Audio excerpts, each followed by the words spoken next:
Edo Lexa, mahigpit ang mga paalala ni Senador Christopher Bongo sa sa kalaghan ng pagsunod sa health protocol sa pagdiriwang ng Kapaskuhan at Bagong Taon. Tama yan, Aljo. Kasabay ito ng pagbisita ng ilang ahensya ng pamahalaan sa Muntinlupa upang magatid ng tulong sa mga biktima ng sunog. May ulat si Alan Francisco.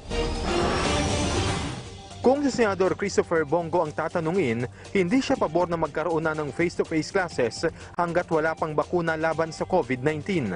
Sa gitna ito ng usapin hinggil sa trial run ng face-to-face classes sa mga low-risk areas sa Enero ng susunod na taon. Ayon sa Senador, hintayin na lamang ang bakuna lalo't patapos na rin naman ang school year para mas matayak ang kalusugan ng mga estudyante at guro. Kasabay nito, nagpaalala si Go sa mga Pilipino na huwag magpakakumpiyansa ilang araw bago ang Pasko dahil hindi pa rin nawawala ang COVID-19.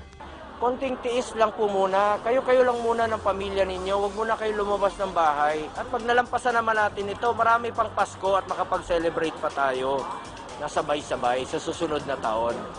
Sayang po ang buhay ninyo kung magkakasakit lang po kayo. Suportado rin ng mamabatas ang akbang ng Philippine National Police na arestuin ang mga magsasagawa ng party ngayong holiday season. Lagana pa rin kasi aniya ang virus at ipinatutupad lamang ng pulisya ang striktong health protocols. Trabaho nila yan. Galangin natin at respetuhin natin ang ating mga pulis kung ginagawa nila yung kanilang trabaho. Yung mga matitigas ang ulo, gusto na sigurong mamatay mga yon. Ngayong araw, binisita ng senador ang mga nasunugan sa Barangay Alabang, Muntinlupa City.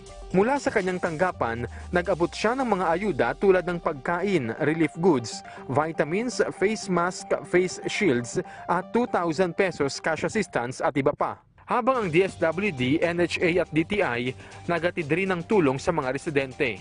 Itong vitamins po, pampalakas po ito ng resistensya ninyo.